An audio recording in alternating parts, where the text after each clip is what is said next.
Big பாஸ்ல வந்து பிரதீப் ஆண்டனிக்கு எப்போ ரெட் கார்டு கொடுத்து வெளியே அனுப்புனாங்களோ அப்பயே அநியாயம் தொடங்கிருச்சு. இனிமேல் அநியாயத்தை செஞ்சிட்டோம், இனிமேல் வந்து திருத்திக்க வேண்டிய வாய்ப்பே கிடையாது, இனிமேல் திருத்திக்க வேண்டிய அவசியமும் கிடையாது. யாருக்காக நம்ம திருத்தணும்? நம்ம எடுக்கிற முடிவு தான். மக்கள் வந்து என்ன வேணாலும் சொல்லிட்டு போகிறாங்க, அவங்களோட தீர்ப்பை நம்ம மதிக்கணும்னு அவசியமே கிடையாது. அப்படிங்கிற மாதிரி தான் இப்போ விசித்ராவோட எலிமினேஷன் இருந்திருக்கு. ஏன்னா அவங்களோட கம்மியாக வந்து மாயா, விஜயவர்மா எல்லாமே இருக்கிறாங்க. இருந்தாலும் வந்து விசித்ரா வந்து வெளியேற்றினது வந்து அன்ஃபேர் அப்படிங்கிறது உள்ளே இருக்க அர்ச்சனாவும் சொன்னாங்க. ஆனாலும் பார்த்தீங்கன்னா மாயாவை வந்து ஃபைனலிஸ்ட்டில் 5 பேரில் ஒருத்தங்களா கொண்டு வரணும் அப்படிங்கிறதுல கமலஹாசனும் பிக் பாஸ் டீமும் பயங்கரமாக ஜரூராக வேலை பார்த்த மாதிரி தான் தோணுது.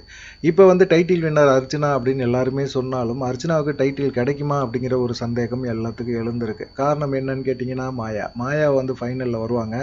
அர்ச்சனா மாயா 2 பேர்த்துக்கும் தான் ஃபைட்டு இருக்கும் அப்படிங்கிற மாதிரி தோணுது. அப்படி தோணுச்சுன்னா கடைசியில் வந்து மக்களோட ஓட்டு மாயாவுக்கு தான் அதிகமாக இருக்குது அப்படின்னு சொல்கிறாங்க. ஏன்னா மாயா வந்து நாமினேஷன்லேயே வரவே இல்லை.